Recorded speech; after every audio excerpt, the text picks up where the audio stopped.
Hello, hello, people. I'm your host, Carl Ransom, the host of the C Note. This is episode 24, almost down to the wire for season one of the C Note.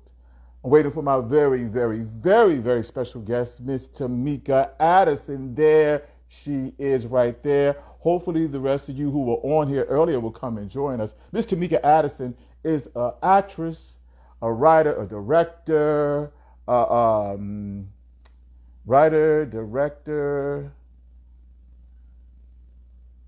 Yeah. She's a writer, director, seamstress, hairstylist, and minister. There you go, right there. Thing cracking. All right. Hey, Soga. What's up, Kenneth? How are you? Waiting for Timeeka to come on. There she is right there. Hey, Timeeka. How are you? Hello, hi. How are you? I'm going to Um, I'm going to tell on you. I'm going to tell on you. You want don't tell on me. Don't do it. to? Don't do it. Don't I think do it. it's funny. All right, then again, go ahead, I because think at this point, you want to know why she didn't see me, folks? Because she was on the C Note Facebook page. That's why she didn't see me. hush, hush, hush. Don't talk about me out loud. Don't talk about me out loud. Oh, That's well, not nice. see, I love you. I love you, though. See, I'm just having some I fun with knew my we had to sister. figure something out because I'm like, I know I'm not tech savvy, but come Right. on now. Yeah, you was on Facebook looking for me, not on Kenneth. Instagram. It's all good though. It's all good. All good. But I know you're gonna do my spiel with me. Well, not just the side eye part, because some of my guests don't want to do the side eye with me. But I know you give people the side eye with me, right? You know I'm a side eye with you.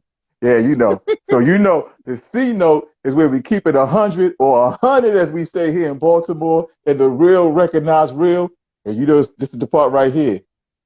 We also see you fake asses out there too. You give them the side eye for me? Yeah, yeah.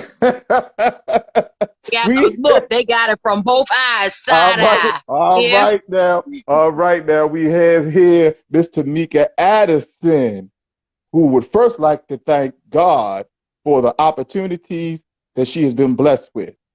She began Amen. acting in childhood, and her acting debut was in the role of Rizzo in Grease. Some of her most memorable roles are Ada Pearl in The Wiz, Idella Landy in Pearly, and Martha in Waiting for the Sun. That sounds familiar, just to name a few. She likes to thank the New World Art Ensemble and credits them for always being there for her and allowing her to rekindle her creative nature and bringing it back to resurface. She is grateful to um, some dude named Carltaze Ransom that she calls her brother and friend, and for being a partner in the Carltaze Ransom Royal Hughes Melanin Manor African Ensemble Theater. Is a Yeah. production company that is truly making a profound difference. She would like to, and she made her directorial debut with the play The Meeting, written by the great Jeff Stetson, and she got to Hmm. direct an amazing group of men. These are her words. I'm not tooting my own horn. These are her words. Okay. All right. You're All right. right. You're right. Yeah. So, wait a minute. You got a lot here. All right. I know. I have a lot. I am a lot. One of your greatest joys is providing youth with opportunities that they would not otherwise have, or they would only just be able to dream of if Amen. you weren't there to help them. And that's very important to help our youth and so forth. And one of your greatest accomplishments and your greatest blessings is birthing and raising your children, O'Shea, Hosea, Isaiah, Ocean, Rakia, Ben, Kyra, Rakaya. and Rakiah. Kyra is Ben. I said Ben. Kyra in honor. I never met her. I met Yeah. honor. She thanks them for allowing Wow. her to go back and fulfill her dreams. She wants to thank her parents, Gregory Buckner and Agnes Wilkins. All right. And her pastor, Bishop Charles. and Rosalind and Pastor Rosalind Ellis. Her sister Mm. Yvette, her best friend Erica, and her bestie Khadijah. I'm going to ask you what the difference is between best friend and bestie, Okay. because I thought it was Okay. You sure can. I thought it was the same thing. Nope. Not for me. Nope. And okay, and some of your most painful moments is what contributed to you wanting to do better in life, such as tragically losing your brother Gregory Ball Jr. on January the 3rd of 2006, and most recently your sister Lakeisha Ball in February 26th of 2020. Yeah. Yep. So there we have Timeeka Addison, the actress, the writer, the director, the seamstress, the hairstylist, the refrigerator repair woman, all types of things. What don't you do? But anyway, what is what's your difference? Your definition of a bestie versus a best friend? Because I thought it was Um. the same thing. Well, no, for me, it's not the same. I had to literally go through and I've had my best friend. My best friend has been my best friend for 23 years now. Her name is Mm-hmm. Erica. Mm-hmm. She's my ride or die, my go-to, I don't care what goes on in life. I can call her 3 o'clock in the morning. I can call her. She's that Right. person that is brutally honest and is going to tell Mm-hmm. me like I need to hear, Yeah. regardless of if it hurts my feelings or not. If it needs to be said, she's the one to tell me. Right. Then a few years ago, my bestie came along, and she I know fulfilled, her. yeah, you know her. She I fulfilled don't know the Erica, but I other know needs. Khadijah. You know, Khadijah. She fulfilled those other needs that I didn't even know I was missing. Okay. But spiritually, we connected, and then things clicked on another level. So my bestie and my best friend are two different people. They don't overlap. There's no competition between the two of them.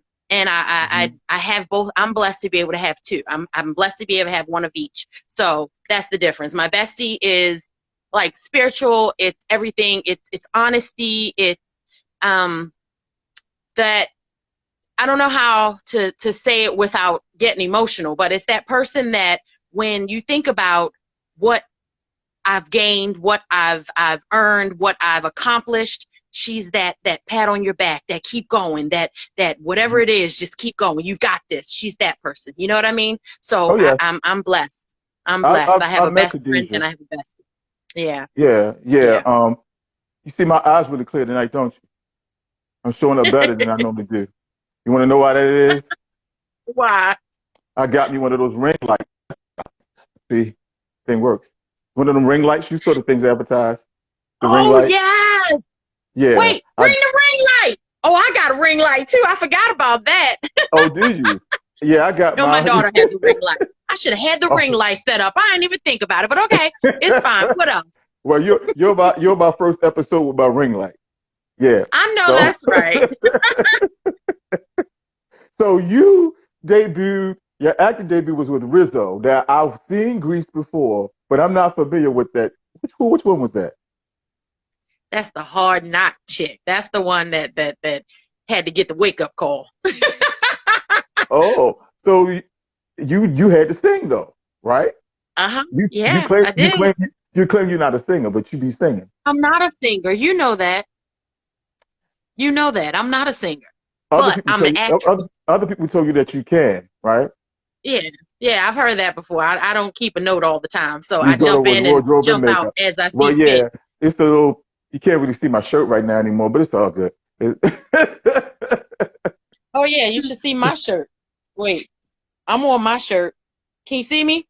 Oh, you wearing the Royal Hughes shirt? I started No, to this do is that. me. Ah! Oh, I should have bought my okay. Melanin Man a shirt too. I started But it's to. fine. We know they're there. I got a couple of them. You do too. You got a couple Yeah, of them. yeah. I actually But got it's all three. right. I got three, which I we know got that's to. right. There's Yes, brother. there've been some people ordering them, so we got to get to them. Miss Sandra Yes. Meekins Yes. Miss Sandra Meekins asked about hers again. I know that's right. See, I'll inbox her. I'll get it in order because I do have Yeah. shirts. I have. So let's put this out there. I have Miss oh my gosh, Miss Beverly. I have her shirt. I Hmm. have Miss. Oh, I Karen, see her face. I can't think of her name. Karen? Miss Karen. I have Miss Karen's Mm-hmm. shirt, and I have a shirt for your cousin, but it's not the right size because I got the size I got, not the other one that Which she cousin? wants. So The yellow one? the person that's out of town. Yeah, she wanted the small yellow, I believe. Okay, no, I don't have that one. I have the gray one. Oh, it was It's okay. that. We'll Okay, talk about that that. We'll that get was it my straight. sister. Yeah, that was my sister who wanted a 1X. Okay. He said it was. Yeah, Wait. Kenneth said thought it was wardrobe and makeup. I know that's yeah, right. he said.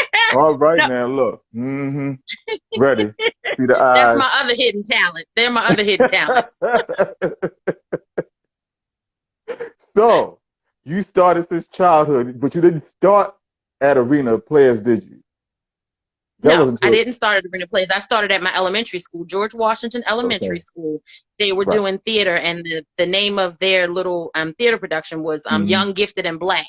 Okay. And oh my gosh, so my very first acting, I was so young, but I was Harriet Tubman, and I will never forget. Wow. Oh my gracious, You I never was told me Harriet about that. Tubman.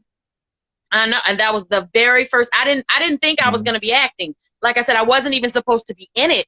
But the Okay. person that was Harriet Tubman got sick. So that's how I started. I started off the wrong way. A couple of days before Oh we no did no the no no no no play, no. That's not the wrong way. That's not the wrong it way. is. I wasn't prepared, but I went out there and I tried to remember as much as I could, and then I added what I needed to. So I was a true Uh, actress. I played it, and it was amazing. So, yep, you sure are. Harriet So Tubman, my very first role. when did you first show up at Arena Players, the oldest continuously operating African American theater, community I know theater that's right. in the Yes. country? I Yes, I where did we both hail from. yes, Go and ahead. Arena Players, I give them all praise, honor, and glory to God because um I didn't want to act anymore. I had lost the passion for acting. But I went to So a play at the Arena what Players. was that about? Why'd you lose the That passion? was because I wasn't getting the roles that I wanted. You know what Okay. I mean? Every time Hmm. I auditioned for a role, I didn't get the role I wanted. So I was trying to give up. But then Right. I came to the Arena Players and I saw a production that the youth production company put on that was The Wiz. And Okay. when I saw it, I was so frustrated because I was like, Hmm. I could have did that. Yeah. I saw all the actresses and actors for who they were, but I was like, I could have played, I could have did, Right. I could have. So after the play, of course, I went back, I started talking, and they were like, well, we have auditions every year. You can come and you can work Hmm. with us. I was like, really? Is that easy? You know what I mean? I didn't know that they were open auditions. Right. I thought it was Uh-huh. literally they just used their actors and actresses that that you had to be part of. Hmm. But nope, I auditioned and I literally walked on. Right. I did the first two plays I did. I didn't have speaking roles at all. Hmm. I was just part of the choir or I was part of the ensemble. So I was super excited. It was amazing. But then Right. my very first speaking role was in, I want to say God's Trombone. And Oh. me, I never got anxious or nervous until that day.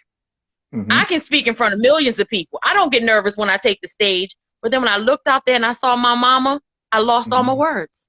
I lost all Oh. my words. Oh, your mama made you nervous. My mama made me Hey. nervous, but it's okay. Like I said, it was my Hmm. mama, so it was worth it. But I just stood there. I was shocked. I was stunned. I was amazed. But then it just clicked. And since then, I can't leave. I do everything I'm asked to do as So far as the which stage part is were you in concerned. So God's trombone? I was a preacher. Which one? I did the preaching about, I can't remember. Because Let me think. I'll come I've back been to in you it with that. twice.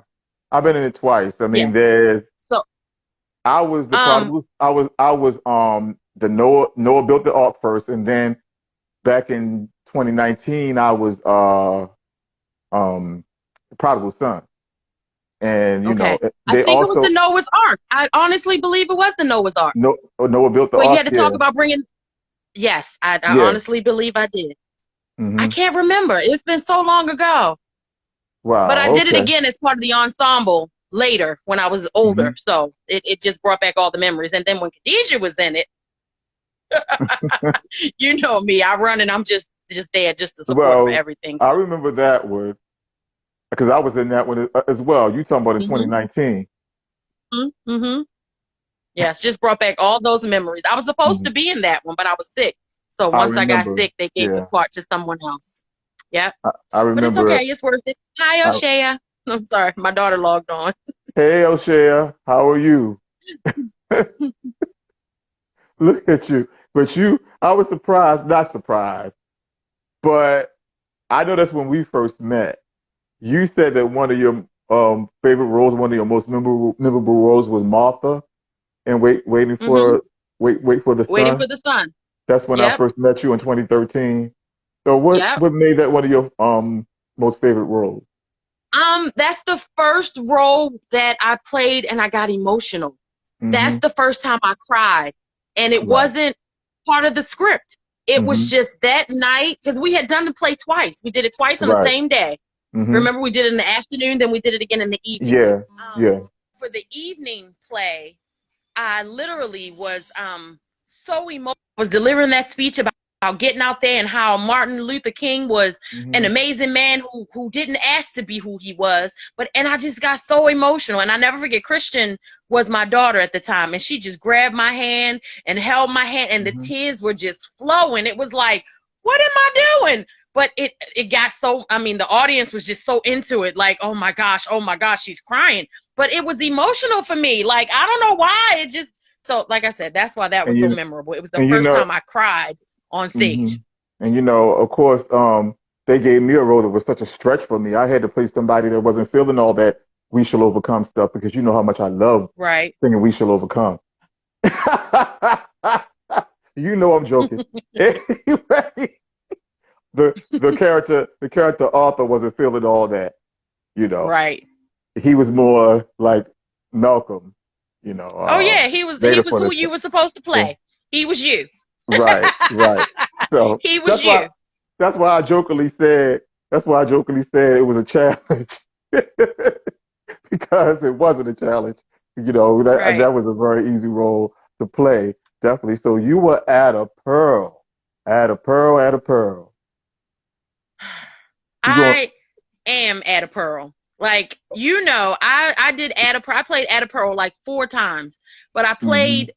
I initially, my first role in The Wiz was Eveline, and Right. I played her twice.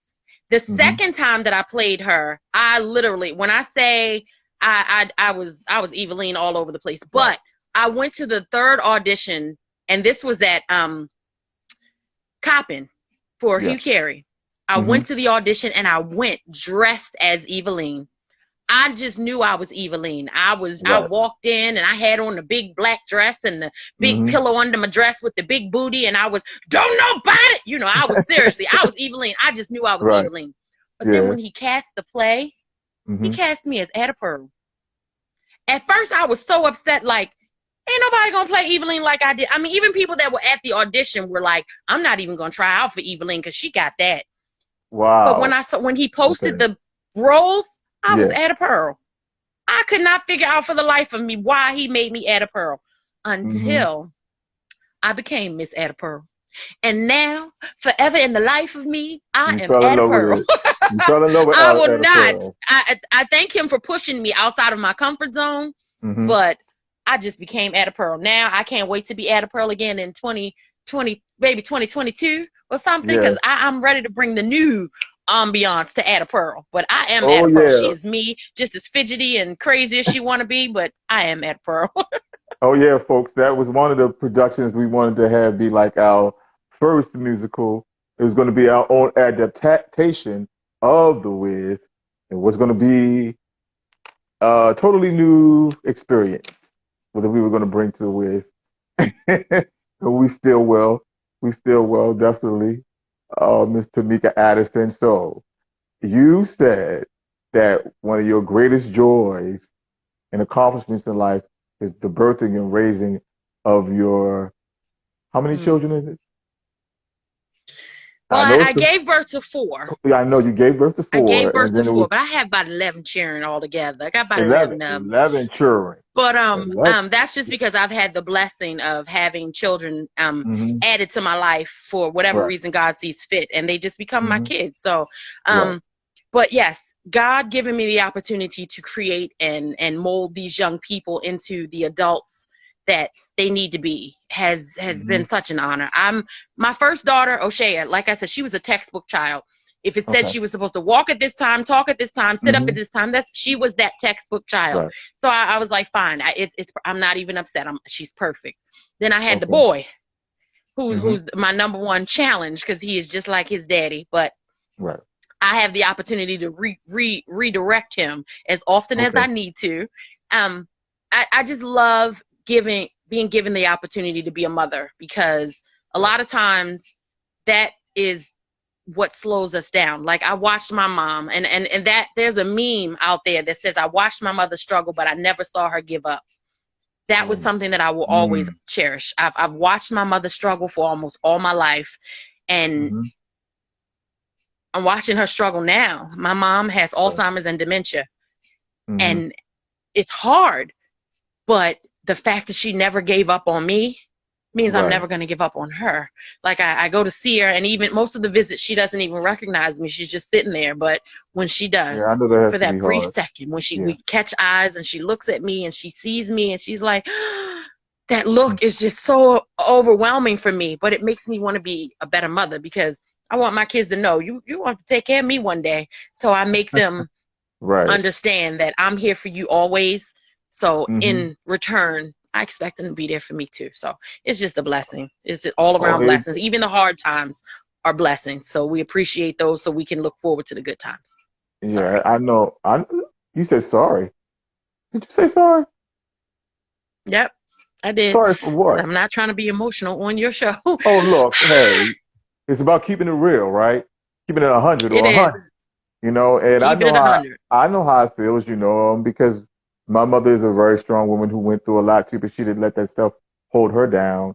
And she kept right on going, even at like the age of 33 or 34 when she was on her way to work. Because by that time she had divorced my biological father, and she divorced him, and she was raising her five children, me the youngest of the five. And so she was going to work every day, and she worked like the 3 to 11 shift at the post office. But and so she was up every morning though. She had breakfast on the table every morning, and she made sure that we had lunch in the afternoons, and she made sure dinner was ready, when we got home, even though she had to be to work 3 to 11. Wow. And one day when she was on her way to work, you know, that was before she was driving a car, and the cab driver crashed into a brick wall, and her neck was broken, like literally broken, like hanging over, like they had to stitch it back together. Wow. Um, and she was in the hospital for a long time. She almost died. Uh, she had to learn how to walk again and everything. She was in the hospital for quite a while, and one of my aunts had to come, and my grandmother had to come take care of us. But Wow. even after she came home from that, even after she came home from that, and she was still in great pain from that, um, she tried to go back to work because she was always the type of person that wanted to go to work. Um, but it was too much of a strain physically on her because of all the stuff the injuries that she suffered. My mother, her education was always important to her. She was the oldest of nine children, and Wow. my grandparents, my grandparents were still having babies when my mother was in high school. Wow. So my mother was in the 11th grade. She was an honor roll student. She was a part of the etiquette club. Um, she had an operatic soprano voice and all that. And Mm. my grandparents were still having babies. And what they did was they were both working, so they needed a babysitter. So they decided they were going to take her out of school. And she begged them not to take her out of school. She was like, "Please, I can help you. I only got one more year. I can really help y'all once I graduate." And Wow. my grandfather was like, "No, you're going to help now. We need your help now." So they forced her out of school to watch, their children. And I believe You know, my mother, I don't believe my mother would have gotten married at 18 if it wasn't for that. Right. I think the reason why I think that if they had let her stay in school, she would have went to college. She would have went away to college.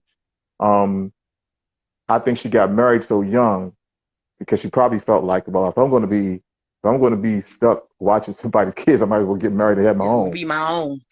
I Right. know So that's right. that's why she got married so young. But she did eventually go back and she got her diploma and all that, you know. But Wow. even after she went through that tragic accident and she still after she got back on her feet, she was still a devoted mother, still always there, always cooking and had food on the table and cleaning, even with those injuries, those injuries still bother her today sometimes. But she's been an amazing, strong woman. So I know how it is to have. You talk about you cried. Look, I Mm, know what it is to have a strong, amazing mother. yeah. That's all I want to be. Yeah, That's all I you want to know. be. Well, I don't want to be a mother, but father. But anyway. But you know what? but That's what makes it so amazing. You mhm, just like you said, you don't want to. I don't want to be a father. I don't right. want to be the father to my kids. And I Mhm, explain to them, I can teach my men how to have respect and how to be responsible, but I can't teach them how to be men. So that's what I do. I place men around them that mhm, are those parts of my village that help me raise my men to be the men that I need them to be. So right. it you don't have to be a mother, but you have that power in you to pour Mhm, into young people. So right. that's what's important. Oh, That's what's it's important. it's very important. But you know, watching her go through what she went through and still being so strong, of course, that had a profound effect on me. And my grandmother was an amazing woman too, who passed away back in 2015, which I think about her every day as well. So, Wow. you know, it is what it is. But that's why I am the way I am, and that's why I fight for our people the way I do, because I come from that kind of stock, that strong stock. We care, Mm. and I come from a family where we say "I love you" to each other. You know, um, my grandmother. Every time I talk to my mother, she always says "I love you." You know, I say love you to her as Amen. well. Yes. Every time on the phone, Yep. and We do too. It's a my given. gra- yeah, my grandmother was the same way. Every time we talked on the phone, because she was in South Carolina, every time we talked on the phone, she would say, because I mentioned before, she had her own little way of saying "I love you," her own little voice, and I still hear her voice the way she said "I love you." She would say, "I love you" like that, right? Oh. You know. Uh, so yeah, but anyway, I didn't mean to go there either, but you did. You started it. See, you started it. You started I it. know.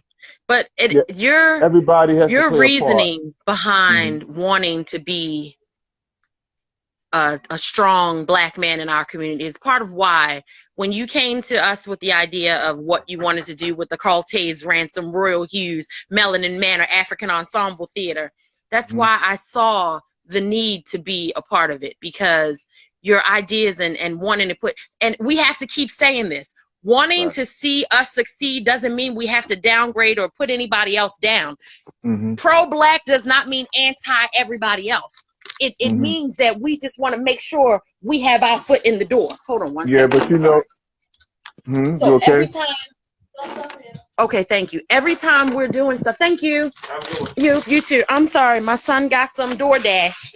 I had to get from people. Okay. Um, every time people hear something pro-black, something this, something there's not. It doesn't have to be negative, and I think that's why when you first said it, I'm sorry. You know, I got a broken toe, couple broken toes, so I'm stumbling around. Yeah. When you first said that you wanted to make sure we're on the first base, that we got what we need to move forward, that we Hmm. have those things in place so that we can move forward. I felt all of that. That first night that we had that talk at Arena Players in the back in the Hmm. dressing rooms, like we were Yeah. talking and I was just listening, like nobody else is on board to jump in there and work with him with this. Like I'm floored. Like out of everybody that was there, there were like 13 or 14 of us back there.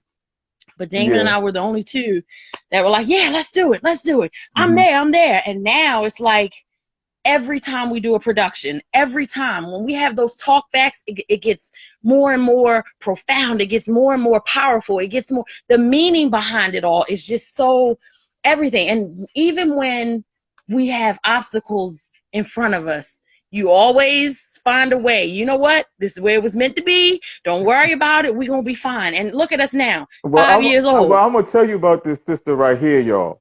I'm gonna tell you about the amazing strength of this sister right here. Okay, we had a meeting. We had a meeting planned after we had held some auditions, and we had talked about doing the play the meeting again for the second time. But this time we wanted to do it on Malcolm X's birthday to honor Malcolm because everybody always talks about honoring Martin, but not Malcolm. And Right. they don't want to honor Malcolm because there's this false narrative about him that he was about violence. When Malcolm was never about violence. Malcolm never went out here and attacked anybody. He only talked about self-defense.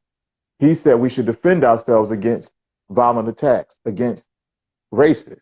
When they're attacking us, when they're beating us upside the head and sticking dogs on us and water hoses and all that and beating us down, that we have the right to protect ourselves. That's the only thing that Malcolm said. He never went out here and was violent towards anybody. And he stood up for us. And there's a recording of him, which I found out that actually he recorded it because the FBI popped up on his doorstep wanting to talk to him. And they tried to get Malcolm to sell out. And Malcolm basically laughed in their faces and said, you must take me for a fool if you think I'm going to do that. You know, so Malcolm was totally dedicated to our people. And so Right. we wanted to do this play on his birthday, On May May 19th. 19th. And so we set up a meeting with Troy Burton, who I'm going to be interviewing tomorrow, by the way, who gave us a lot of opportunities to perform at the UB Blake Center. And so we set up a meeting with him. Okay, so the day of the meeting, I had a performance earlier that day when I was playing Langston Hughes in that one-man show for Dawn and Mm-hmm. Tyrone. And so right after that, I went down to the UB Blake Center, and, you know, I text Damien, and I was texting you. You said you were on your way. I didn't hear from Damien. Then um, you came through the door, and you had one of those walker things. And I'm like, what happened to you? Because I didn't know anything. I didn't know anything had happened. And so I was like, what happened? You said you had a pinched nerve and that you just got out of the hospital. And I was like, why did you tell me that? We could have either rescheduled or I could have handled the meeting by myself. Um, our brother who had first joined us in this venture, he didn't come to the meeting at all, but you came through the door. And I said, well, why didn't you tell me that you were going through this? And you said, we got a mission. We're on a mission. We're on a mission. And that right there speaks volumes that you were in such grave pain, but you came through that door to be there for that meeting. We are people who must want to do the work. You can't expect fruit without planting the seed. Of course not. Amen. And see, I come from the standpoint where a lot of other black theaters across the country, they come from the standpoint of trying to do work. They do work to try to, yeah, she's Wonder Woman. They do work to try to appeal to other people outside of us, to get them to like us, to get them to accept us. Royal Hughes Melanin Manor is not looking for acceptance. Royal Hughes Melanin Manor is about empowering us, getting us to like ourselves, because our power does not lay in what others think about us. Our true power Amen. it lays in how we feel about ourselves. Yep. It's important that we love us. And it Amen. bothers me that we're the only group that has to say something about, you know, when we put our people first, that we have to stop and say we're not against anybody else. Nobody else has to say that. Right. Every other race puts their people first. They don't stop to say, well, just because I'm for my people, just because I'm pro Asian, don't mean that I'm against anybody else, or just because I'm pro Latino, I'm not against anybody else. We're the only ones that have to say that, and the only reason why Uh, I see. You just texted. I love you too, Hubs, Eric.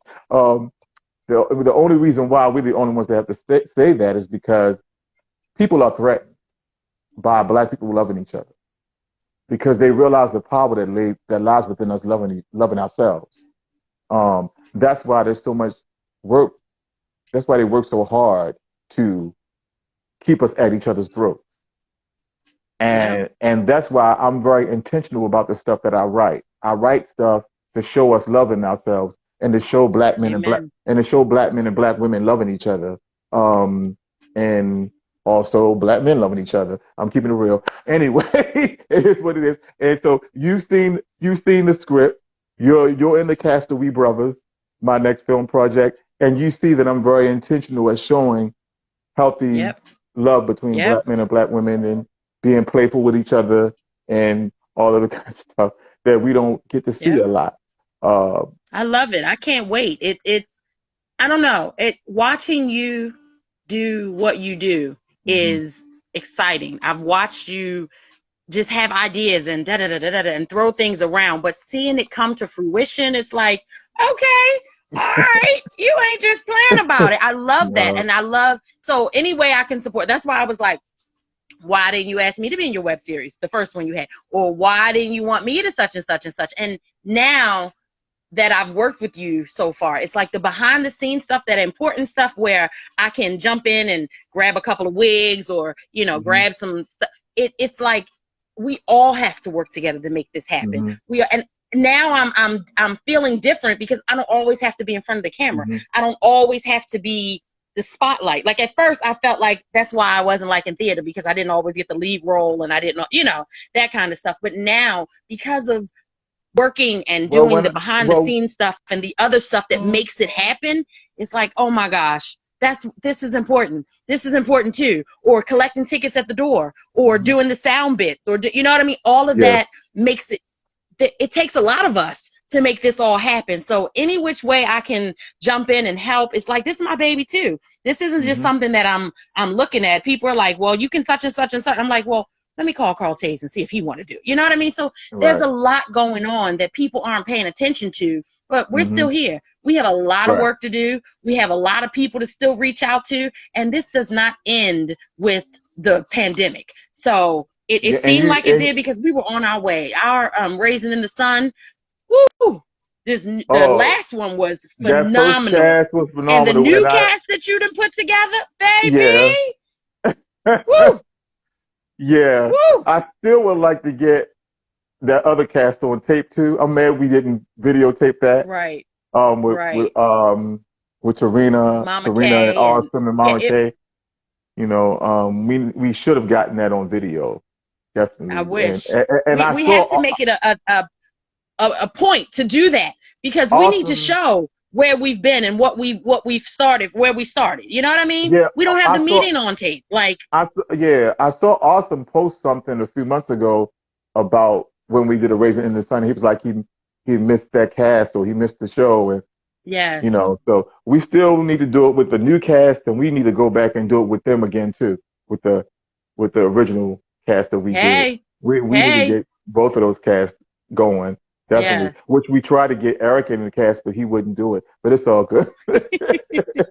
He was busy. He was He was busy. busy. But Oh and you yeah. know what? I think the family that you've created hmm in the Carl Taze Ransom Royal Hughes Melanin Manor African Ensemble Theater, the family that you've created, no matter what, whenever you need, whatever, everybody's coming through. Like when we started saying you were going to do the video for our hmm 5 year, and everybody, I can come this day, and to see them all show up was Yeah. like, I really miss y'all. Oh my gosh. I didn't realize till I started seeing everybody how, oh my gosh, I love y'all. I miss y'all. Oh my, what?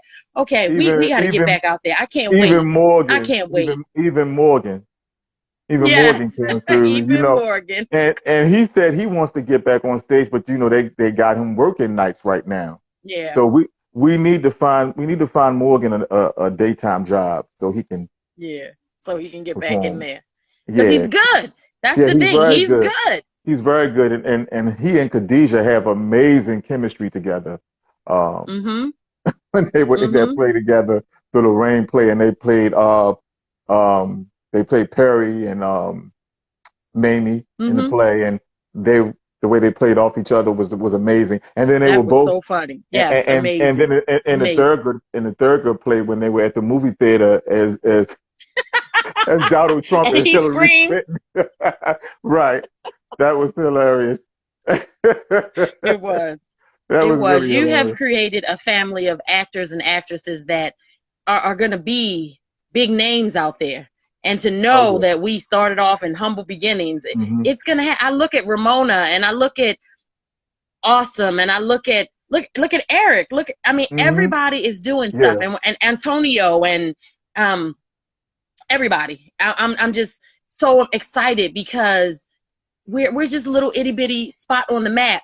Yeah. But when they Otis start too. writing their He's doing good. resumes and you see the Mhm. Carl Tays Ransom on their little resumes, it's Yeah, like, look at that. let's talk about that for a second. When I first came to y'all with that name, he was like, "That's kind of long." People still say it. When people were looking Well, at my no. T-shirt, I was in the market and they were like, "What is that?" I'm like, Hmm. "That's a production company." Uh-huh. That's like the Cartes. All It, they a it, different one. They were the guy was reading all the lines, and he uh-huh. was like, "So Cartes Ransom, Royal Hugh." I'm like, "No, it's one. It's just one." He was like, "They're Right. all production companies." Like, no. Well, it has meaning. Uh, the Royal Hughes has meaning, and the Melanin Manor has Mhm. meaning. Each part is Mhm. each part is important. Um, and people who have seen the shirts and the logo and the new logo, people really love the new logo. Um, and the slogan that we have, putting us back together one play at a time, people were like, man, that's dope. That's tight. Mhm. You know, because like I said, a lot of other theater companies are not coming from that perspective of Right. doing productions to like truly empower our people and to inspire Yes. self-love in our people. Most other groups are just trying to do plays to, you know, Just gain acceptance. Um, yes. and that's not what we're about. We're trying to get us to love us first and foremost because that's where our Mhm. true power lies. Um, and I know that you said Ramona has you rehearsing for a play too, right? The other Yes. Ramona. Yes. Um, Miss, and Mrs. is hmm. what we're doing right now with Excellent Hmm. Productions, and so it just comes full circle for Hmm. me with Ramona Jones McLean. Okay. Um, it's not it's not small. It's gonna be a boom, and it's a musical, so you already know Yeah, you told me. I'm Yeah, I know. singing. They got you singing. Is Got this me a singing again, uh-huh.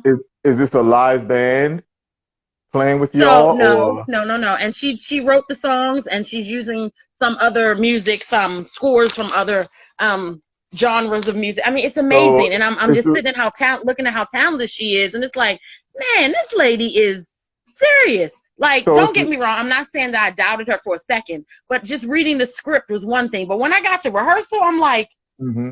okay, okay, Excellent So Productions is taking off. so this is going to be recorded music. Y'all singing with? Hmm. This is going to be recorded. Y'all going to be singing with tracks. Yes, we're singing with tracks. Yes. Okay, Well, I've done that before too. Singing with tracks, and that could be fine sometimes, but also sometimes it's a little dangerous because Yeah. Yeah. one time at Arena Players, and I think Eric was there. That was one of the times when Eric was in on because they did Smokey Joe's Cafe twice. They did it in 2012, and then they did it in 2016. Okay. I was in it both times. I don't Eric wasn't in it in 2012, but he was in it in 2016. And I think Mm. Eric was there when that that recording got stuck. Wow. It wouldn't act right, and the recording got stuck while the audience was there, and so we're just sitting there like waiting for them to get it straight, you know. So tracks can work sometimes. Just got to make sure that there's no glitches. Um, I mean, Yeah. and having done Ain't Misbehaving with an actual, a live musician. I It do like changes that. your, Yeah, I like yes. that. That having That's singers what I along. loved about working at Coppin with Mm-hmm. Hugh Carey. He always had a live band. I did The Wiz with him a couple of times. I did Pearly with him. He has a live band and it changes everything.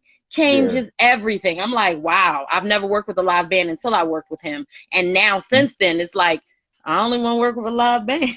You know what I mean? You get Yeah. that feeling and it's like star quality when you work with a live band that can follow you too. So Oh yeah, it makes all that's the just difference in the amazing. world. Just the way you approach it, the way you enter the room and enter the songs, having a live band there, a live musicians there makes a total difference in singing Hmm. to, just a track where everything is fixed in one way. You never can change it up too much because it's a track. Um, and then again, you never know if something's going to go wrong with that track. So, and it just makes the room feel different. Yeah. It makes the stage feel different, and it makes the audience feel different too when there's like a live band there. Totally. So when is this play going to open? So we start filming Look at on me. Sunday. So Oh, it's filming.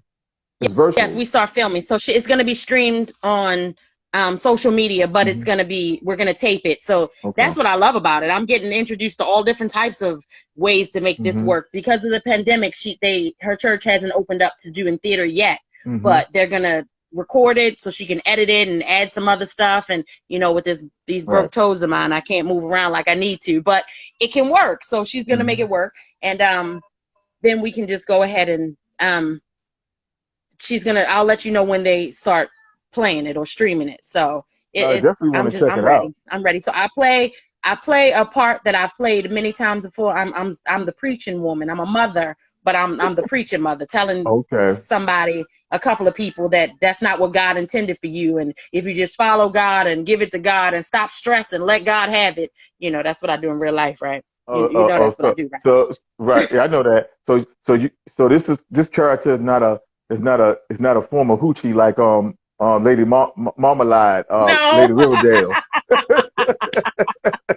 Oh, no, I'm not doing a Lady Riverdale reprieve. No, I'm not. Now that was a fun You play. would, right? You That would. what? That I would bring that up? Bring that Yeah, up. Yes. that was a fun play. I had fun with It that was. role. Death by It Chocolate was was good. a lot of fun. And you know how I got there. I wasn't supposed to be Lady Riverdale. I was filling Yeah. in for Lady Riverdale one night when Lady Riverdale wasn't there. And when I got back, I was leaving to go on. I had a Hmm.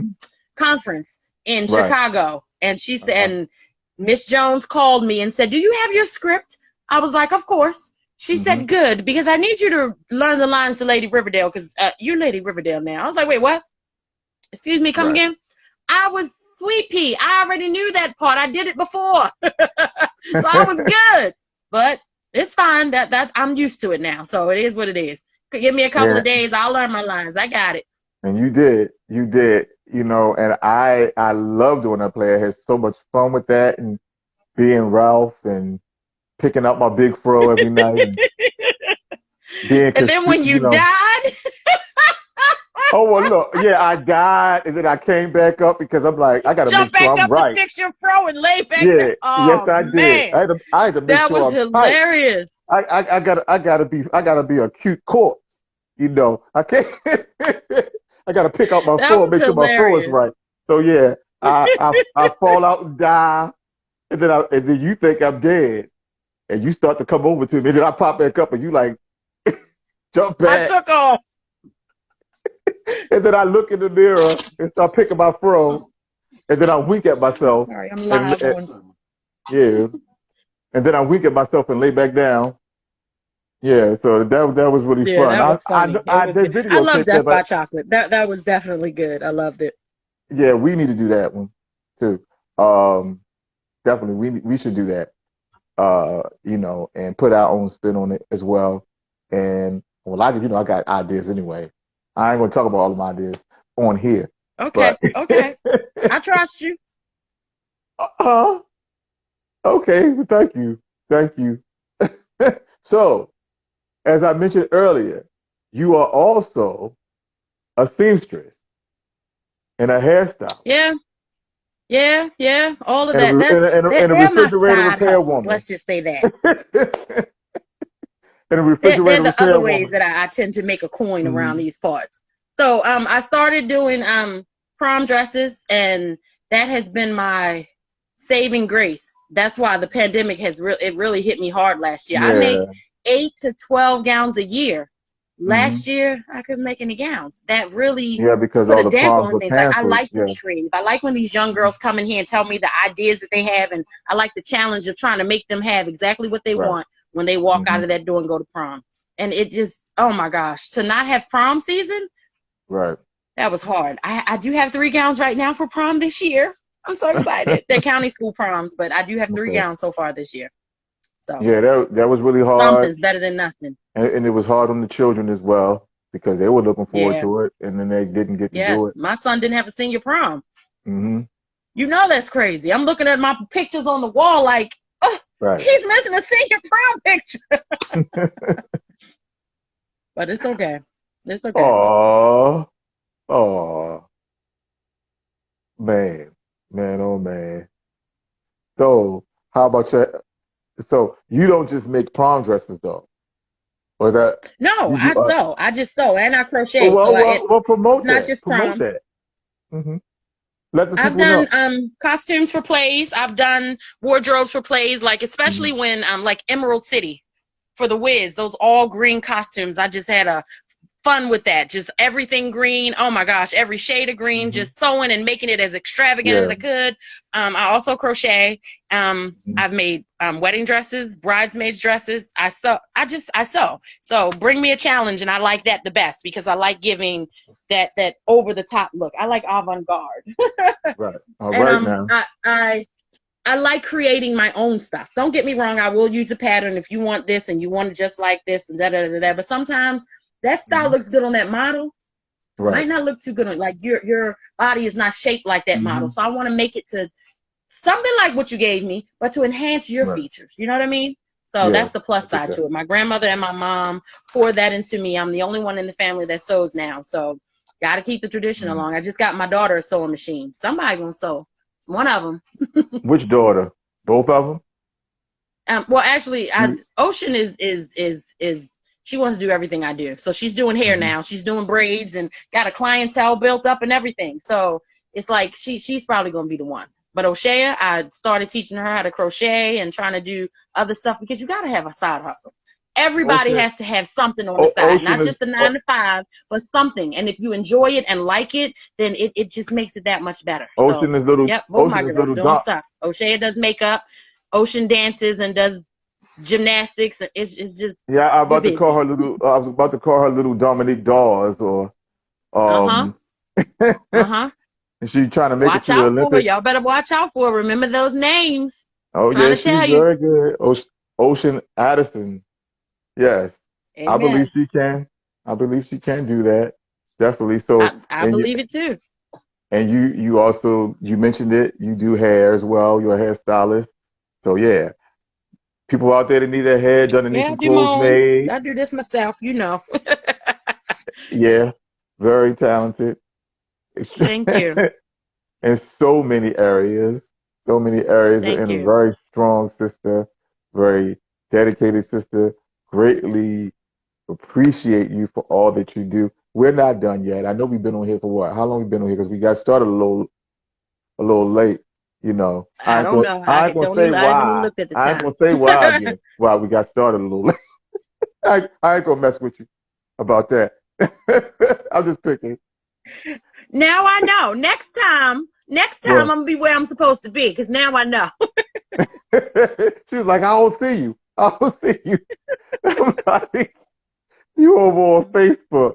That's why. Mm. I'm like, why you Right. don't see me? You know, because I started this video twice, right? Without me? Yeah, I'm waiting for you. sorry. And then the second time, it was like 4 or 5 people popped up over here, right? Ooh. You should see how my kids were in here all trying to figure it out. Come to Uh-huh. find out I was on the wrong.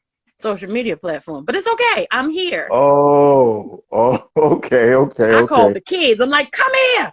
Somebody tell me what I'm doing wrong. So how are they? Good, good, good. I Good. can't wait. The boys go back to college in August. Mm-hmm. Back to West Virginia, where it sounds sad to say, but where I need them to be. These streets of Baltimore are no joke. They're nothing to be played Mm-hmm. with. And Right. at least in West Virginia, the only thing in their town where their school is a couple of farms, a church, Mm-hmm. and their school.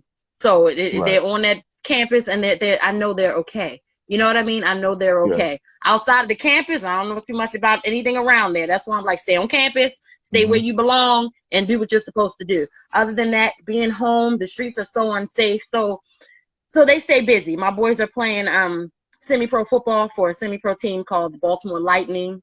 Both of them just scored this I think weekend.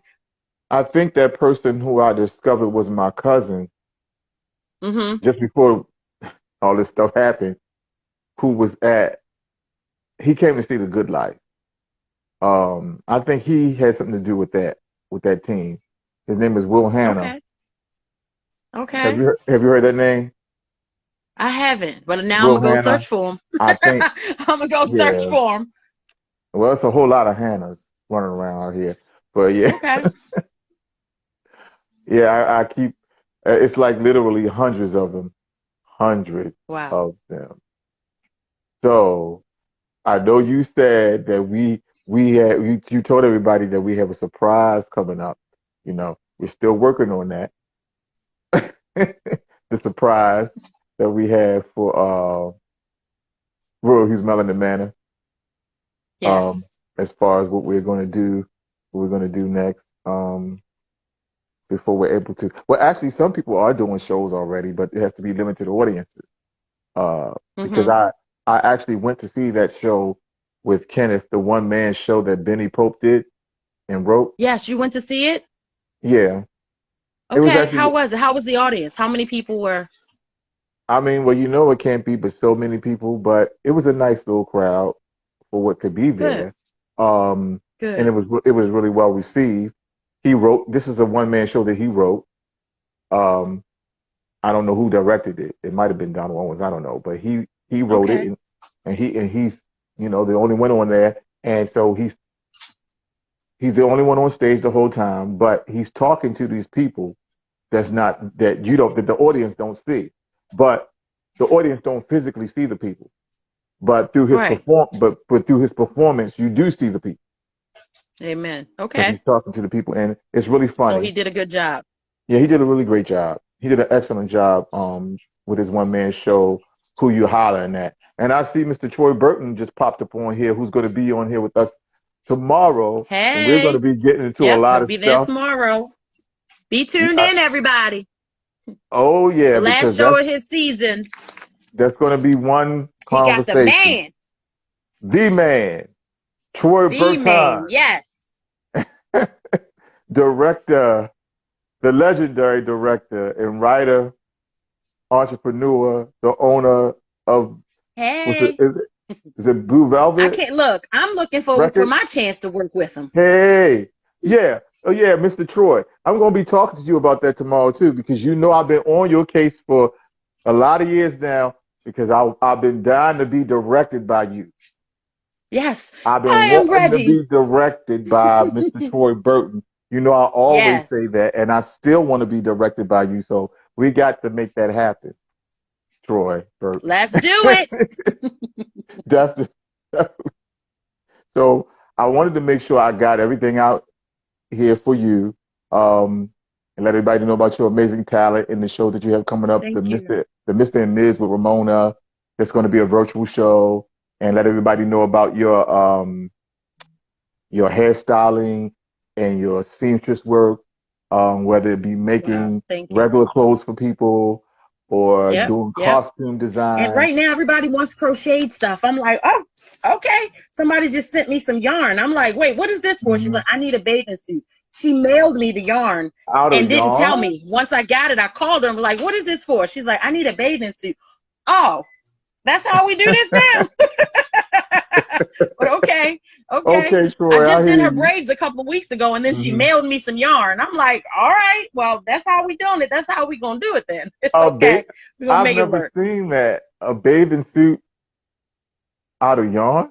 Oh yes, I'll show you some. They get creative. They get quite creative, and I Wow. had fun, so it's okay. So It's do you okay. also make men's clothes? Or is this only Mm-mm. women's clothes you make? Do you also make men's Oh no, clothing? I do men's sweaters and vests, and I just had somebody, a man, get a Hmm. infinity scarf made. Oh my gosh, it was amazing. I'm like, I didn't want to give it to him when it was time. He bought this rich brown and tan yarn, the Right. variations of brown and tan that were Hmm. amazing. And then once I made the scarf, I didn't want to give it to him. Oh, you wanted to keep it for yourself. See? But I gave it to him. He paid for it. I had to give it to him. But it was amazing. And Yeah. I'm just so I can put this plug in there real quick. I'm working behind the scenes with my boys from Rough Ends. They got some amazing stuff Ooh, coming out, and they you called told upon me. me like, "Hey sis, I Hmm. need you." I'm like, "Yes, I want you to need me. Let's do this." So be on the Well, lookout. tell Dante I said hello. I Um, sure will. I sure will. I mean, he was in for Black boys who considered homicide when the streets were too much the first time we did it. When you unfortunately couldn't be there because you His were dealing acting with, debut. yeah, his acting debut, and he sung "A Change Is Gonna Come" and brought down the house, and Mm, you know but you were there for the second time that we did for Black boys who yes. consider homicide when the Yes. streets were too much, um and you know I was doing my thing as a director and an actor, and I had these certain visions going on. But I always wanted to ask you what you thought about what you saw of what I had on stage. Did you catch on to everything that I had up there? While we were sitting in the electric chairs and the different things that we were Yes, that doing. that for me Um, was so powerful. Like at first, because we didn't talk prior to, you just right. called and said what you needed. Then I came and I Hmm. took the tickets at the door. Then after everyone was in, I came in and I sat, and I'm looking like, what in the? Oh my gosh! Like that was so. And then um the Well, picture of the Shannon, young boy, the 14-year-old that was uh, killed in the electric chair that George, you had in the seat. George Stinney, we had his pictures Oh around. my George gosh, Stinney, that was so powerful. Like he, the talk back at the end hmm was everything. And the young boys, I was sitting at the table next to the young boys that were in there that hmm that I saw George what they George Brunson received. brought I with him. saw Yeah. them jaw Hmm. dropped and like shocked because of everything that's going on at the time. But it was like instead of watching you, I was watching them Hmm. because they were so like, you gotta, is this real? Did this really happen? Like they were Hmm. so awestruck with everything that was going on. And then the talk back at the end, like they had to leave, but then the Right. talk back got real. Like when you Hmm. shared your own personal story and people were just Hmm. looking like, what? Did Yeah. that really happened? He's not Hmm. acting right now, is he? I'm like, no, this is really Hmm. truly what happened. So it was powerful. It was powerful. And Yeah. I'm glad I was there to witness it because of course I was in the hospital when you did the first one. So when Right. you did it again and to watch the actors that you pulled out and watch them just Hmm. yeah, it was powerful. The George Stinney story was very, you know, powerful for us, and it was really heart wrenching for us what he went through at 14 years old, um, being killed for a murder that they know he did not commit. Uh, Right. that a Caucasian actually committed it and they knew it, but they executed him at 14 years old. Um, and then the whole part about when they first put him in the electric chair, he was so short that his head would not reach that helmet thing or whatever you call it.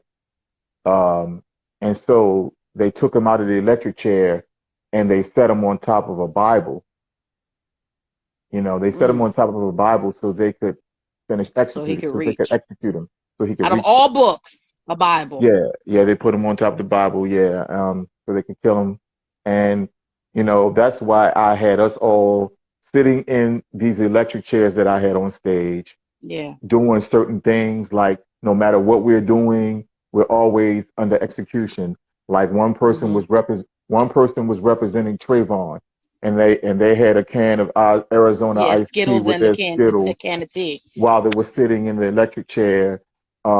Somebody else was representing Eric Garner with the loose cigarettes, and someone else was representing somebody else. I forgot. And I was actually representing um, Botham Jean, uh, Mm-hmm. who was sitting in his apartment minding his business, eating ice cream, Eating ice um, cream. while this woman burst in his apartment and shot him to death. And Kenneth is amazing because this he made this he made it look like ice cream, but it wasn't ice cream. He Right. actually, he Right. actually he actually made this ice. He made cotton candy look like ice cream. Cotton candy. Look like ice cream. And I so remember I had this because big I ate his bowl. leftover cotton candy. Yeah, I had this big bowl. I had this big bowl, and it looked like a big bowl of rainbow sherbet ice cream. Mm-hmm. and I was sitting there in the electric chair with the helmet on my head in the electric chair, eating my ice cream like I'm watching television, like Botham Jean was doing when he was executed by that woman. Right. Um, you know, so it's very important. And we had people in the audience of all ages who were really affected by that. And it was rough to watch, but it needs to be done. And the youth that George Bunton brought there, as you said, they Mm-hmm. were really affected by it, because it showed them and it came out in the discussion that we're targeted, um, as black men, and we're only seen as numbers. We're not seen as human. We're just seen as numbers to pick off. Like in the play, it says, pick a number, any number. You know, Mm. it doesn't matter, what we do or how well we dress or how well we speak. All they see is our beautiful black skin, which they want to, you know, extinguish, so forth. Yeah, but we gotten deep a couple of times on here. You talk about your mom, and then you had me talking about my mom. We got all Yeah. filled up, and yeah, Well, we're so supposed to be real. Supposed to keep it 100. So yeah, we definitely did. We covered a lot of ground. We, thank talked you. about how Thank you. we how you got started with Rizzo. It was your first acting role, and you credit New World Ensemble through Mama K, another amazing woman, Kayla Wall, and working with that ensemble. You know, Mm-hmm. Yeah, yeah. Mama Kay and Mama Rashida are the truth. Our circles have intertwined quite a Hmm. few times, and I'm just grateful for what they do. All of my kids have worked with them, and Yeah. I would encourage everybody to just give their kids to them. Just give them your babies. The new generation, the next generation is definitely up and coming, and it's something to watch out for. And just what they do is empowering our youth and empowering the young adults in our community to just have a voice. You know what I Right. mean? That's everything. Just to have a voice. It's very important, that we help to empower our youth and to help them to stand up and not continue to pass on the torch of oppression, as I Right. call it. We can't keep passing on the torch of oppression to our black babies. We should want to pass on empowerment to them. Um, you know, it's not good enough to say that, you know, it's not going to happen in our lifetime. You know, to me, that's a lazy approach to say it's not going to happen in our lifetime. We have to, and recently I had somebody was inboxing me, which they said something to me, and I'm not angry at the person, but they actually said to me that my approach was so-called passive, right? Mm. And he said that because we need to be doing this and need to be doing that. I said, well, I've talked about the fact that we need to fight back several times, but Mm-hmm. and stand up for ourselves.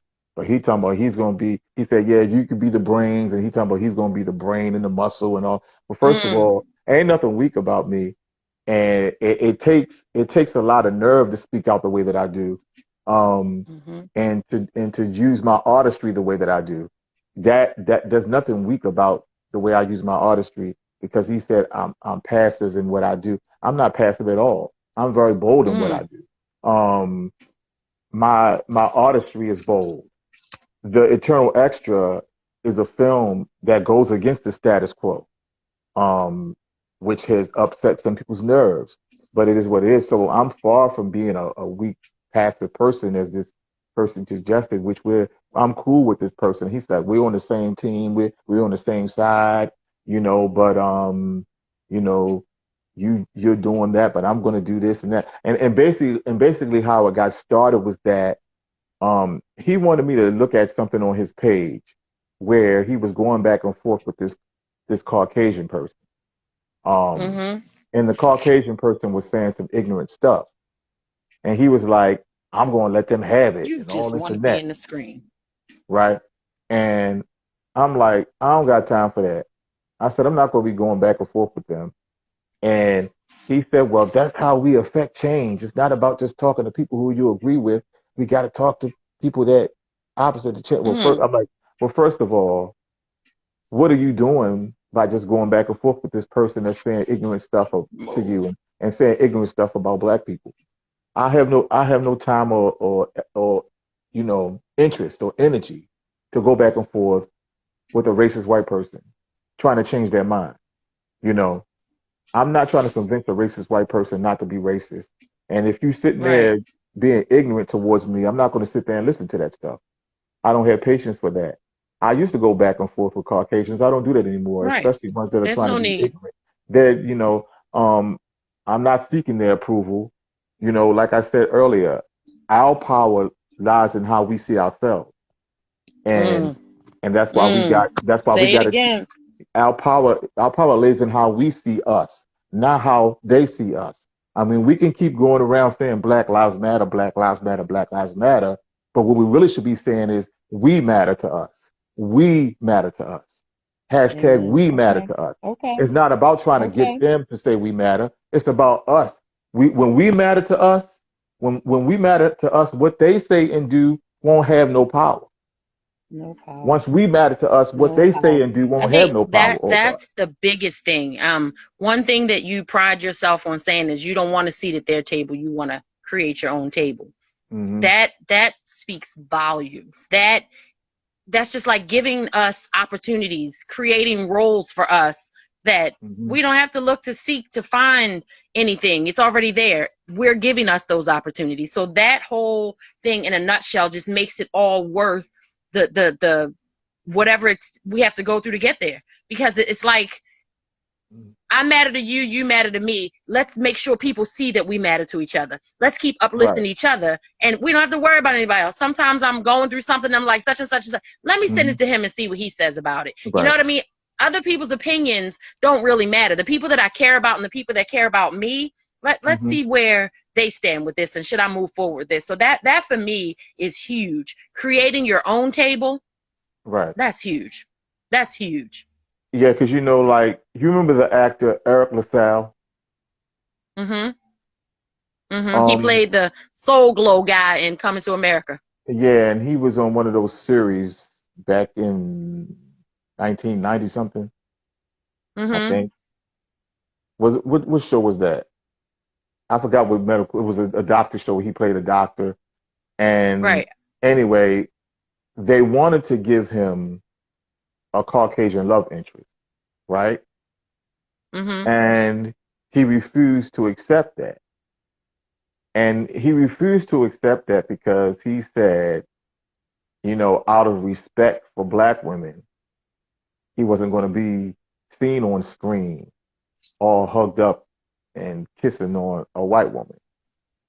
Oh wow. Um, and because he stood up and said that, he was, ostracized for it. Mm. And that's why I want us to be able to have our own table and our own production companies and so forth. So like when a talented actor like Eric LaSalle stands up and he wasn't disrespecting anybody by saying that he didn't want to be seen on screen tonguing a white woman down out of respect for black women. He didn't want to throw that in black women's face out of respect for black women.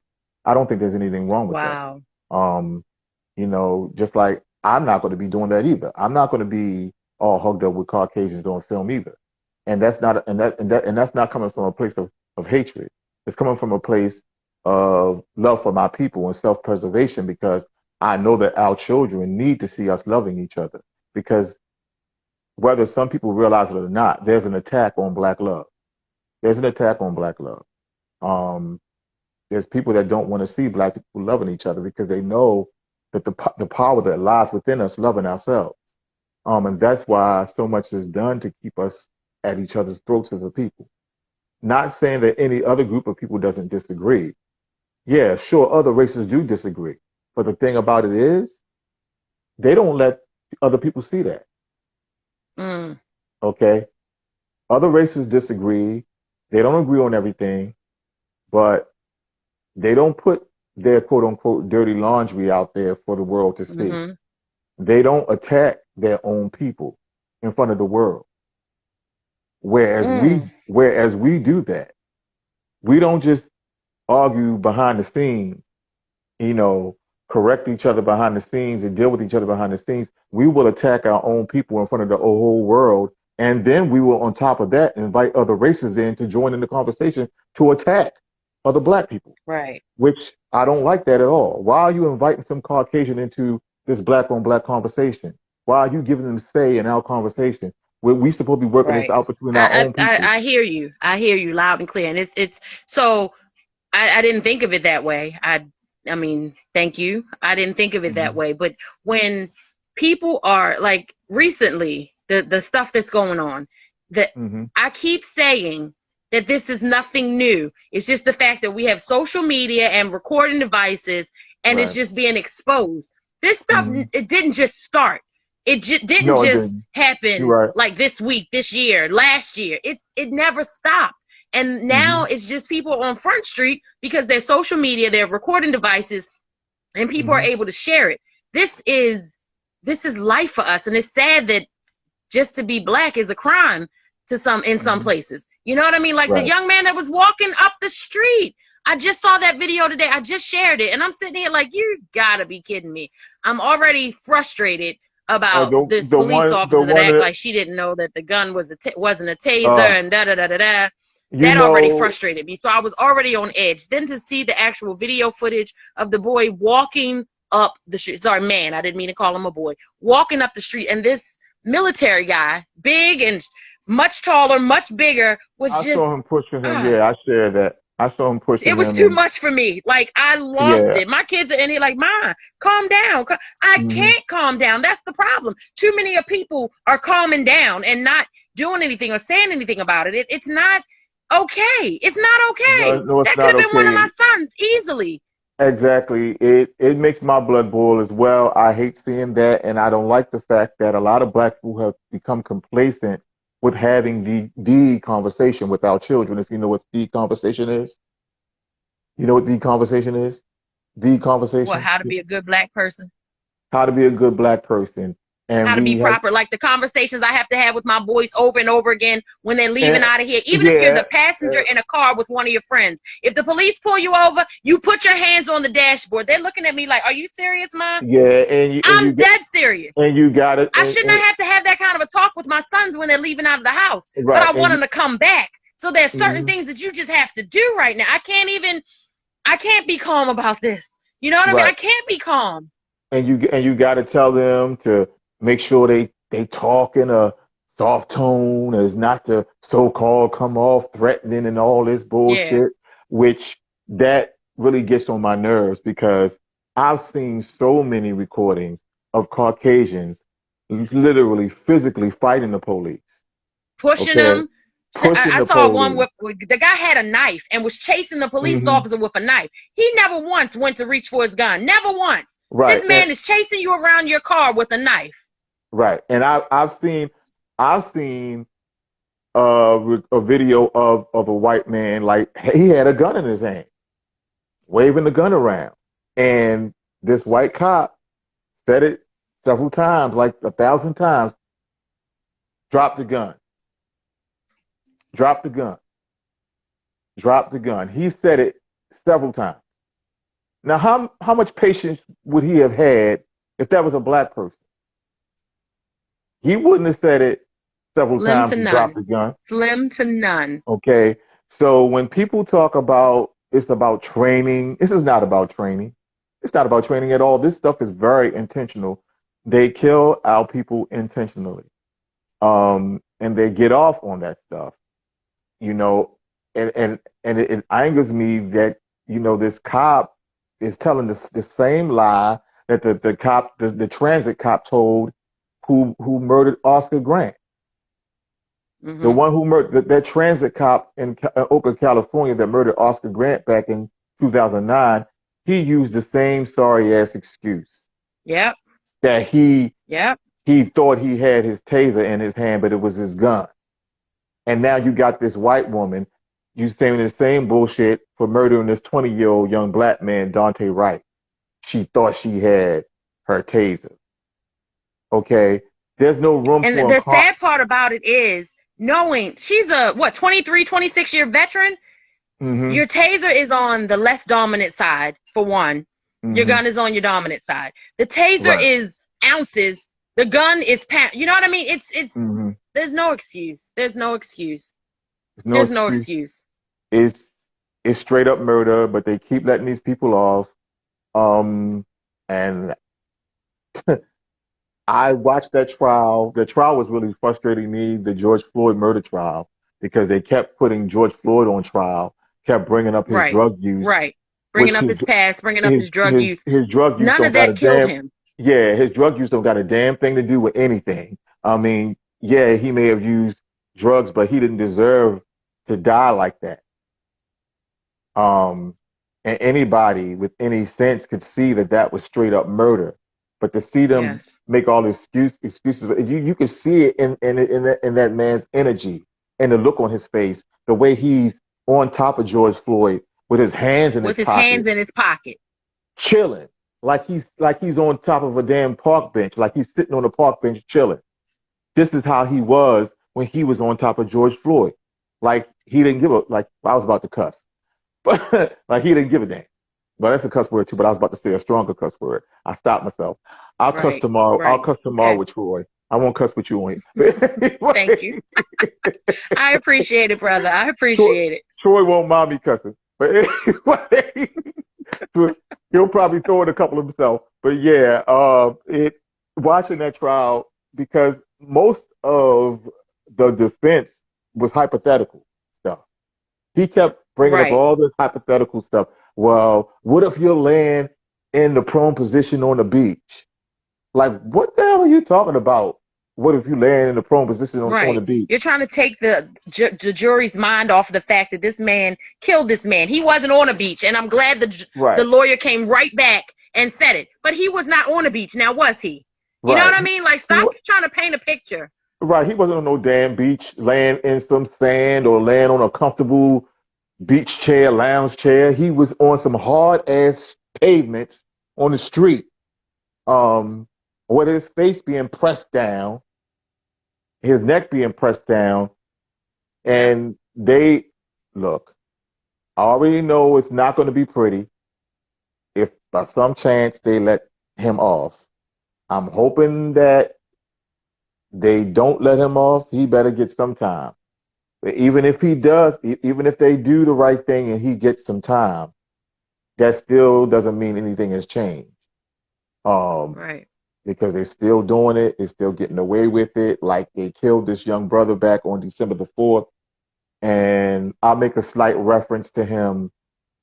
In one of, I don't say his name, but I make a slight reference to what happened to him in a song that I recorded back on March the 2nd, which I recorded a few songs with this artist that I collaborated with that I wrote, and and he's doing the rap part and I'm singing. We already laid down my vocals, and so Mm. hopefully that'll be out in June or July. And I mentioned it before in here because one of the songs is called Merry Go Round and Round. Um, Mm. and I know that I don't know if you've ever noticed me talk about merry-go-round before, using the analogy of a merry-go-round before, how we're on this Mhm. never-ending merry-go-round. Mhm. Mhm. So the song is about, being on this never-ending merry-go-round, fighting racism, which we didn't create.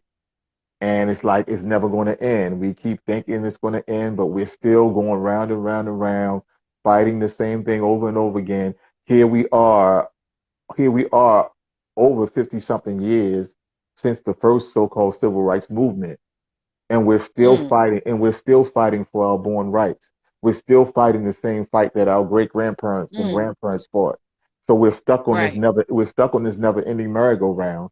And basically the words to the hook are very simple, but the words to the hook are merry-go-round and round and round, merry-go-round we go. When will we get out of this hell? I want to know, I want to know.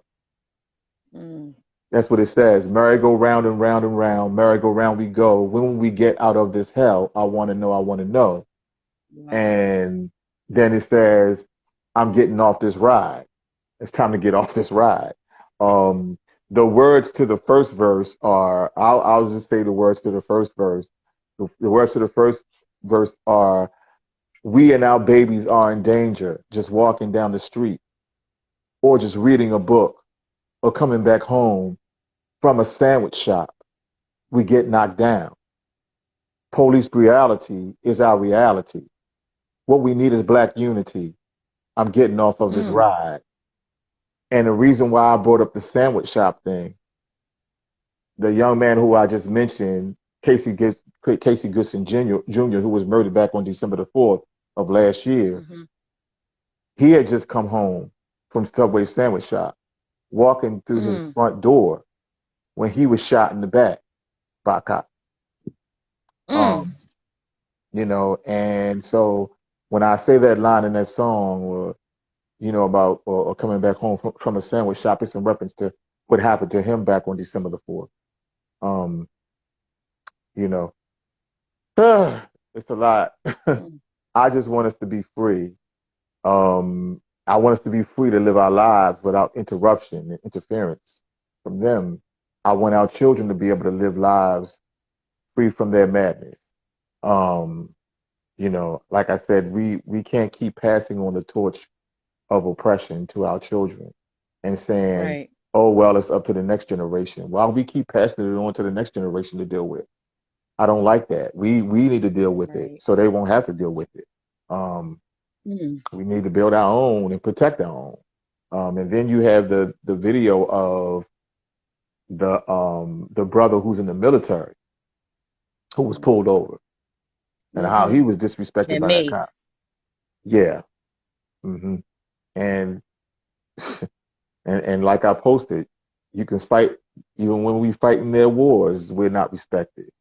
And Mm. I thought about doing a film one day about what happened years ago during World War II or whatever, and back then where um, black men would fight in these wars for this country and come back here and be lynched Mm. after fighting for this country. They would come back here and be lynched while they were still in their uniforms. Mm. Did you know about that?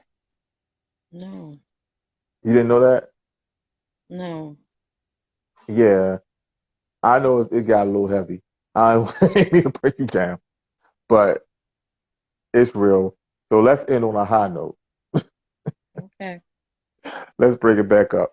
Bring it back up. But Okay. it's the stuff that needs to be talked about though. It's because it's real. But yeah. So I did mention to you about wanting to do our own version of West Side Story eventually. Mm-hmm. And I have some ideas for that, which I'm not going to put on here. Okay. Yeah. Gotta keep some stuff secret. Gotta keep some stuff in. But it's definitely something that I don't think has been done with West Side Story before. Um, Okay. and it's something that's meant to empower the African diaspora, um, because that's what I'm about, trying to empower the African diaspora, not not just us Africans born in America, but the African diaspora uh, across the board, um, because that's where our power lies, is in empowering us as a whole, the diaspora as a whole, and yeah, and it's going to be a fun show whenever we do that. You know, don't get all Okay. quiet on me now. Okay. I'm not. I'm just listening. I'm listening. I'm all in. You know I'm all in. I know, I know, I know, I know. I didn't mean to get. I mean, we started talking about that serious stuff, Life. life and What we're dealing with in what, life. what Yes. we're dealing with, and not wanting our children to have to deal with that anymore, and and future grandchildren and great grandchildren having to still deal with this 50 years from now is, I don't like the thought of that at all. Right. I just want us to be free. I'm not sitting around hating anybody. I just want us to be free, and just free to thrive in our own image and without interference. That's all. That's all it is. Okay. That's it. And us Sounds loving good to me. and us loving us, Sounds good to me. yeah, us loving us and us celebrating us, you know, um, that's what we need to be able to celebrate us Okay. and laugh and Amen. have fun. And yeah, I've been trying to find out when Terrence and Marvin were going to come back, because I know we still want to do we still want to do the whole thing with the what's it, the crabs and the Yes, that's crab. that's our next outing. So, look, that's our next outing. We've been talking about this for far too long. Yeah. Got to make that happen. Yeah, I know he said he was coming, they were coming back this month, but he didn't say exactly when. Okay. Yeah. We just got to make it happen. Oh yeah. What do you think about this whole cryptocurrency thing? Huh? What do you think about this whole cryptocurrency thing? Have you looked into it at all? I've heard a little bit about it. I don't know too much about it, Hmm. and I don't know. I don't like new stuff. Like, I'm just nervous. Just I need to talk to people who are educated about it so that I can know more, because I don't want to go off of he say, she say, hearsay, because it just, there are too many opportunities for things to go wrong. Yeah. One of my Excuse Ooh, me. I hear the dog. Yeah. Yes. Yes. Come on, dog. Take the dogs. Take the dogs. I'm still live. Come on. Go, go, Is go. is that the Go. culprit? Is that the culprit? Sorry. Go ahead. Is that the culprit? Is Huh? that, is that the dog that's the culprit? The one who clipped you at the door? The You were one who frozen for a second. What'd you say? I said, is that the culprit? The one who clipped you when you was trying to get the Yes. door? Oh. Yes. That was her. Oh, okay, okay. It's okay. I still love her. That's still my baby, but Hmm. yeah, that is. But I'll be all right. Um, you said let's end on a high note. Yes, let's be on a high Yeah, note. Let's talk about the t-shirts and the face masks that are still for sale. yes. Putting us They are still together one there. play at a time. Yes, Yes. yes. Put in a, Put us. and look, I'm gonna go back and put the word back in there so that we do fix it so that it is right. But yeah, Right, right, it right. just made a really big impact. I've had quite a few people Hmm. pull me aside, like, "Hey, what is that about? Hmm. What are you doing a play?" I'm like, "Not just a play. The production Right. company is doing plays, Hmm. plural, so that people know it's not just one play; it's plays." So Hmm. we got this. Oh yeah. So my cousin Bonita, out of state, she wants her small yellow, her small yellow T-shirt, and I know Sandra Meekins wants hers in black. Sandra Meekins wants a black one. And I have a cousin who wants to get one for her and her mother, my aunt. She want to get Okay, so that works. Support is everything. and my Um, sister. So so yeah. I'm already on to the next shirt. I'm already Hmm. designing it so that I'll send you some Oh, thoughts of it. the It's way similar to a shirt that I yeah. saw before, but I'm so mad that we didn't do it first. But I updated it so that we could do it. You know what I mean? So it'll be Hmm. popping. But Yeah, I know. people are loving the new logo.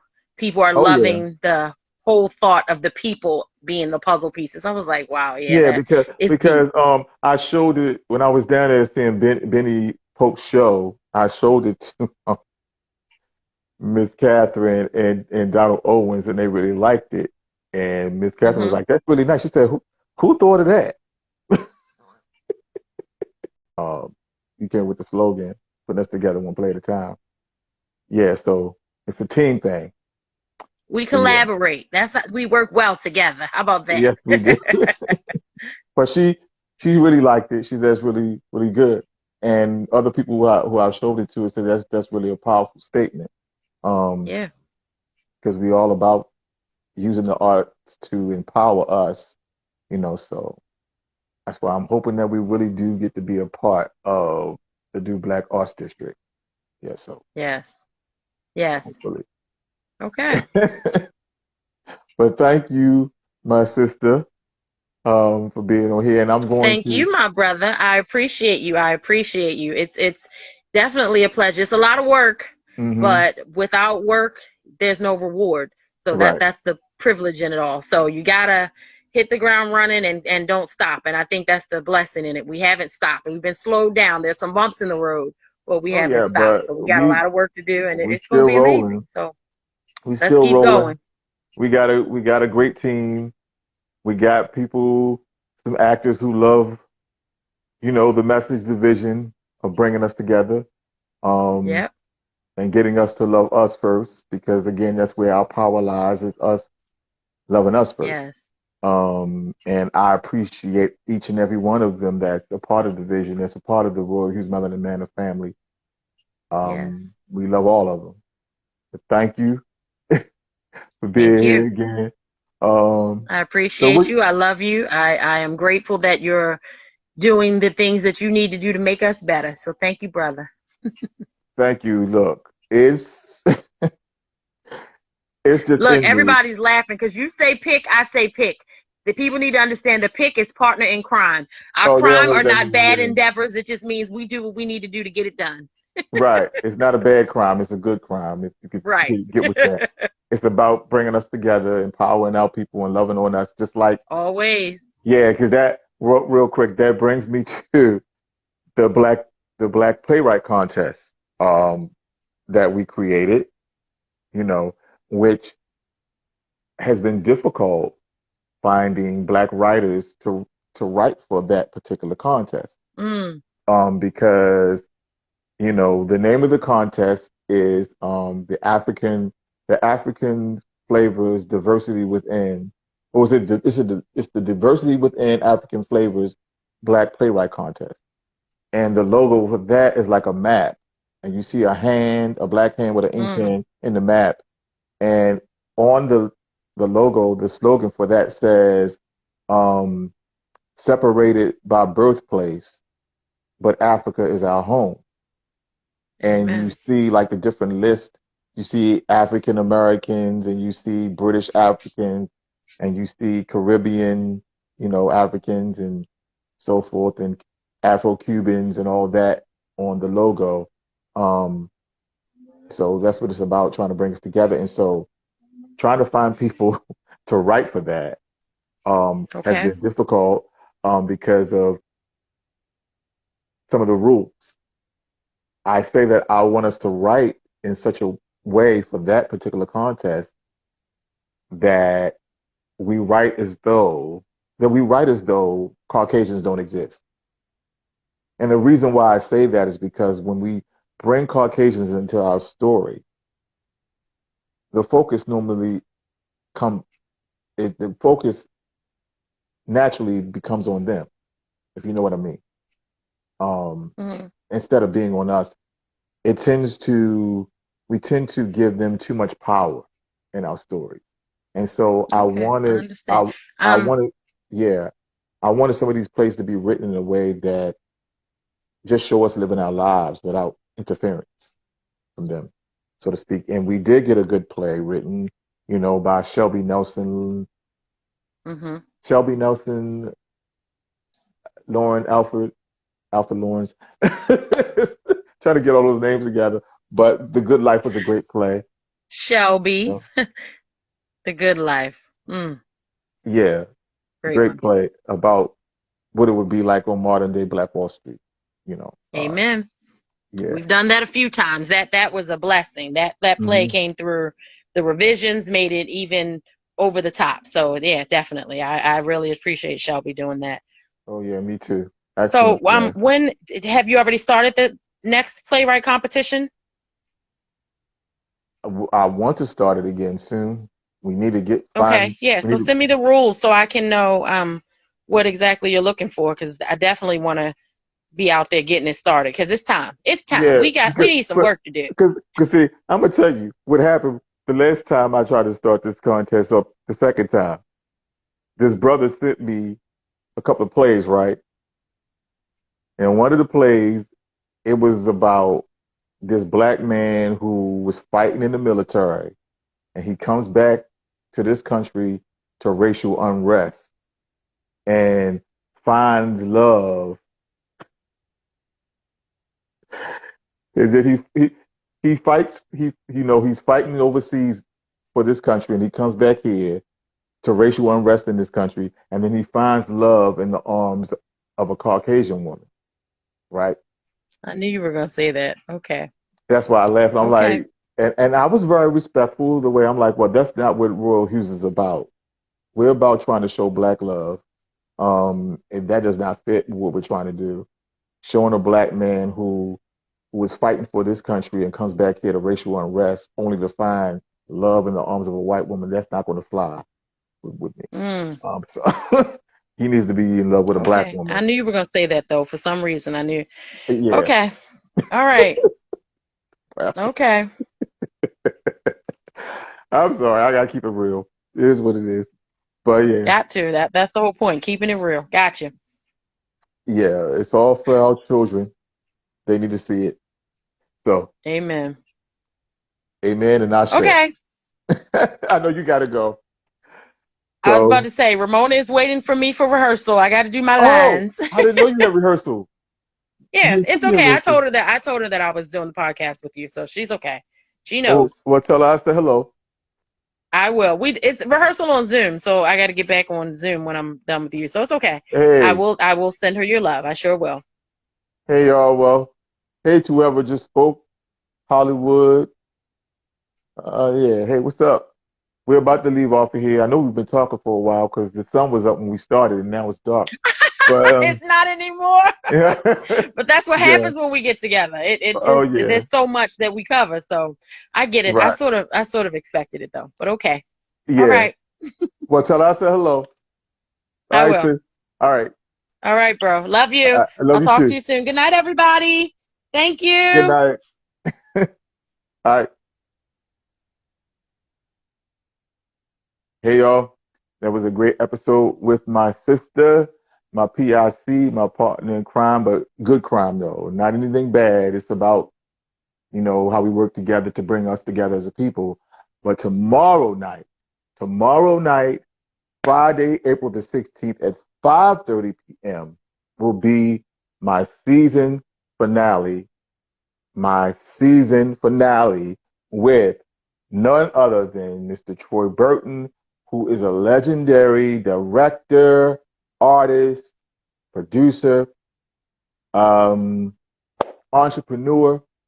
He is the manager of the great recording artist Mesa Leaks, and we're going to be talking about a plethora of things on here, including the N word, and how I feel about it, and how he feels about it, and some other things, a lot of things. We're going to be discussing tomorrow at 5:30 p.m.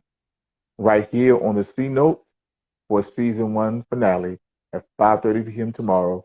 I love you now, and I wish you all a good night. Peace and